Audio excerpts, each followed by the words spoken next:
मैं doctor Jitendra Gupta BBD government college Chimanpura से हूँ और आज ये वीडियो बीएससी पार्ट सेकंड के बच्चों के लिए है। और इस बीएससी पार्ट सेकंड के बच्चों में जो पेपर थर्ड है इलेक्ट्रॉनिक्स, इस इलेक्ट्रॉनिक्स के बारे में, इलेक्ट्रॉनिक्स के पेपर में जो यूनिट फर्स्ट है, जो इसमें यूनिट फर्स्ट में अपन परिपथ विश्लेषण या सर्किट एनालिसिस के नाम से जो चैप्टर है उससे अपन आज यहाँ स्टार्ट कर रहे हैं और इसके बारे में आज जो है ना आपको मैं बताने की कोशिश करूँगा। यहाँ देखो बच्चों कि एक्चुअली में कोई भी इलेक्ट्रिक सर्किट होता है उसमें बहुत सी बातें, बहुत सी परिभाषाएं या बहुत से शब्द आते हैं जिनके बारे में अपने को जानना ज़रूरी होता है कि उनका मतलब क्या है। सबसे पहले आज इस वीडियो में कुछ परिभाषाओं को मैं आप लोगों को समझाने की कोशिश करूँगा जिससे पूरी किताब के दौरान वो अपने पूरे चैप्टर समझ में आ जाएं उन परिभाषाओं से संबंधित। जैसे सबसे पहले जाल, जिसको नेटवर्क कहते हैं अपन, कि जाल होता क्या है। एक्चुअली में जो कोई भी विद्युत सर्किट या परिपथ बनाते हैं जिसके अंदर बहुत सारे प्रतिरोध होते हैं, कैपेसिटर होते हैं, जनित्र होते हैं और भी बहुत सारे इलेक्ट्रिक आइटम्स इसमें जुड़े रहते हैं, वोल्टेज स्रोत या धारा स्रोत जुड़े रहते हैं। इन सब को मिलके जो भी इलेक्ट्रिक सर्किट बनता है उसको अपन जाल कहते हैं। एक जनरल नहीं, उसको जाल कह दिया और अंग्रेजी में उसको अपन नेटवर्क बोलते हैं। अब ये बात आती है कि जाल भी चूँकि कई तरह के होते हैं, तो यहाँ मेनली जाल को अपन तीन तरह से डिफाइन करेंगे कि तीन तरह के जाल होते हैं। एक कहलाता है चतुर टर्मिनल, एक कहलाता है ट्राई टर्मिनल, तृतीय टर्मिनल, एक कहलाता है द्वि टर्मिनल।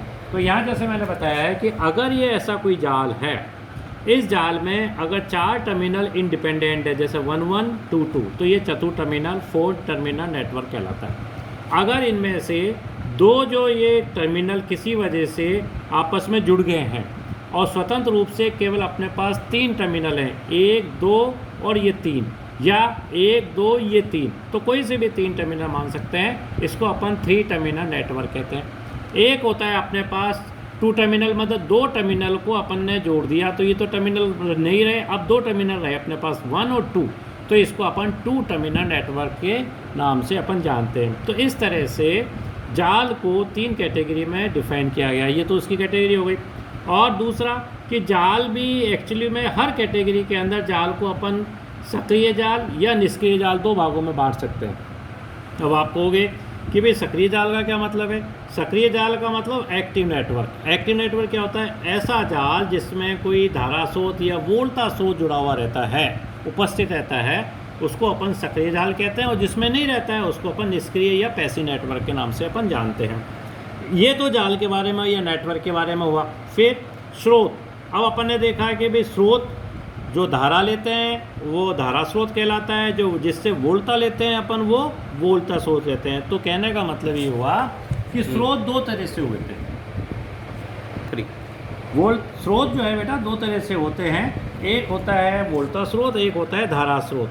अब वोल्टा स्रोत मैंने जैसे बताया आप लोगों को कि वोल्टा स्रोत वो जिससे वोल्टेज लेते हैं, धारा स्रोत वो जिससे धारा रहते हैं। वोल्टा स्रोत को 2 भागों में बांटा गया है। एक कहलाता है आदर्श वोल्टा स्रोत, एक कहलाता है वास्तविक वोल्टा स्रोत। अब आप इन दोनों में अंतर पूछोगे तो आदर्श वोल्टा स्रोत वो वोल्टा स्रोत होता है जिसके अंदर जो इनपुट इम्पीडेंस है, आंतरिक जो प्रतिबाधा है, उसका मान होता है 0। ऐसे स्रोत को अपन आदर्श वोल्टा स्रोत कहते हैं, जिससे मतलब अंदर वो कोई भी वोल्टेज नहीं रखता, सारा आउटपुट जो इम्पीडेंस होता है उसको वो दे सकता है। तो अगर ऐसी व्यवस्था नहीं रहती है तो उसको अपन वास्तविक वोल्टेज स्रोत बोलते हैं, जिसमें कुछ खुद का इम्पीडेंस या प्रतिबाधा उसकी खुद की रहती है। इसी तरह से जो धारा स्रोत होता है इसको भी 2 कैटेगरियों में बांटा जाता है। एक कहलाता है आदर्श धारा स्रोत, दूसरा कहलाता है वास्तविक धारा स्रोत। आदर्श धारा स्रोत ऐसा वो धारा स्रोत होता है जिसके समांतर क्रम में अनंत प्रतिरोध जोड़ा जाता है। इसकी वजह क्या होती है? समांतर क्रम में जब अनंत प्रतिरोध जोड़ देते हैं तो बाहरी स्रोत के लिए जो भी धारा होती है वो एक कांस्टेंट रहती है, स्थिर चलती रहती है। ऐसे स्रोत को अपन आदर्श धारा स्रोत कहते हैं। और जिसके अंदर ऐसी व्यवस्था नहीं रहती है, मतलब समांतर क्रम में कुछ परिमित धारा का प्रतिरोध जोड़ा जाता है, ऐसे को अपन वास्तविक धारा स्रोत कहते हैं। तो ये तो बात हुई स्रोतों के बारे में। इसी तरह से जो सर्किट है, जो परिपथ है, उसके अंदर एक बात और आती है भी प्रतिबाधाएं, कि प्रतिबाधाएं क्या होती है। वैसे तो अपन देखें कि रुकावट को अपन प्रतिबाधा या प्रतिरोध से अपन बता सकते हैं, है ना। तो रुकावट मतलब जैसे मान लो आप सड़क पे चल रहे हो, सड़क पे चलते हुए उबड़ खाबड़ है, तो आपके लिए वो गड्ढे जो है वो एक तरह से प्रतिबाधा या प्रतिरोध की तरह काम करेंगे, अगर इलेक्ट्रिक सर्किट को ध्यान में रखते हुए अपन समझने की कोशिश करें तो। इसी तरह से कोई भी इलेक्ट्रिक सर्किट है, उसमें अगर धारा बहती है तो उसमें जो भी रुकावट पैदा करता है वो प्रतिरोध या प्रतिबाधा के नाम से अपन बता सकते हैं। प्रतिबाधा एसी सर्किट के अंदर काम में ली जाती है, प्रतिरोध अपन डीसी सर्किट के अंदर बता सकते हैं। यहाँ पे प्रतिबाधा है अपन दो तरह से, एक तो होती है रेखीय प्रतिबाधा। अगर इस तरह की कोई प्रतिबाधा है जिसके अंदर बहने वाली धारा और उसके सिरों पर उत्पन्न होने वोल्टता के बीच में अगर ग्राफ खींचे तो एक सीधी लाइन आती है अपने पास, इसको अपन रेखीय प्रतिबाधा या लीनियर इम्पीडेंस के नाम से अपन जानते हैं। इस तरह की कौन कौन सी होती है? आर मतलब प्रतिरोध, एल प्रेरक कुंडली इंडक्टेंस कोइल, सी कैपेसिटर संगाड़ी जिसको बोलते हैं, ये सब इसी कैटेगरी की आती है। दूसरा होता है द्विपार्श्विक प्रतिबाधा, bilateral impedance. What is the bilateral impedance? Bilateral impedance का मतलब ये हुआ कि ऐसी प्रतिबाधाएं जिसमें धारा की दिशा बदलने पर प्रतिबाधाओं का मान अपरिवर्तित रहता है। जैसे प्रतिरोध है, कोई भी 10 ओम का मान लो प्रतिरोध लगा दिया, अगर एक डायरेक्शन से धारा जा रही है और उस पर वोल्टेज देखी, धारा की डायरेक्शन फिर बदल दी, फिर वोल्टेज देखी, लेकिन कोई अंतर नहीं आ रहा। प्रतिबाधा तो 10 ओम पहले भी थी, बाद में भी थी, उसने अपना कोई रूप नहीं बदला। जो धारा एक लेफ़्ट से राइट जा रही थी या जो धारा राइट से लेफ़्ट आ रही थी, सेम मात्रा की, उसके लिए वो प्रतिबाधा सेम रही। तो इसको अपन तो रेखीय प्रतिबाधा और अपरिवर्तित रहती है, इनको अपन द्विपार्श्विक प्रतिबाधा के रूप में अपन इसको बता सकते हैं, जिसमें भी ये रेजिस्टेंस मतलब प्रतिरोध, इंडक्टेंस कोइल और कैपेसिटर, ये सारी चीज़ें इसके अंदर आती है। अब इसमें कौन सी नहीं आती, आप ये सोच रहे होगे, जैसे डायोड है, डायोड नहीं आएगा इसके अंदर। क्यों? कि डायोड में अगर अभिनति लगाएंगे और पश्च अभिनति लगाएंगे तो दोनों में वो डिफरेंस प्रतिरोध बताएगा अपना। ट्रायोड है, टेट्रोड है, वो चीज़ें इसके अंदर नहीं आती।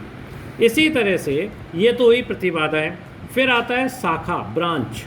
ब्रांच क्या होती है? ब्रांच, संधि या नोड जिसको, और पास या लूप, ये तीन बातें हैं जो कि एक सर्किट के द्वारा अपन यह समझा। मैंने यहाँ एक सर्किट बनाया है और इस सर्किट में देखो शाखा मतलब ए और बी ये शाखा कहलाती है, बी और सी ये दूसरी शाखा हो गई, बी और एफ ये एक शाखा हो गई। इसको इन तरह की कई शाखाओं से मिलकर जाल बनता है। संधि या नोड मतलब जैसे पॉइंट बी है, जिस बिंदु पे दो या दो से ज़्यादा शाखाएं आके मिलती है उसको अपन संधि या नोड कहते हैं। जैसे बी है, सी है, जी है, एफ है, ये संधि या नोड कहलाते हैं।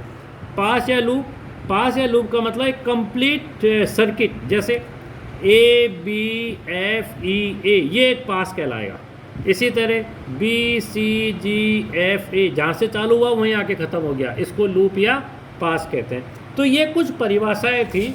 इन परिभाषाओं को अगर अपन ध्यान से रखेंगे, क्योंकि इलेक्ट्रॉनिक्स के चैप्टर के अंदर ये परिपथ एनालिसिस के अंदर, परिपथ विश्लेषण के अंदर ये सारी परिभाषाएं बार बार आप लोगों के सामने आएगी। तो एक बार अगर क्लियर हो जाता है तो अपन इसको सारी को अच्छी तरह बता सकते हैं, समझ सकते हैं। अगले वीडियो के अंदर मैं इसके बारे के बाद में और भी अच्छा आपको बताने की कोशिश करूँगा।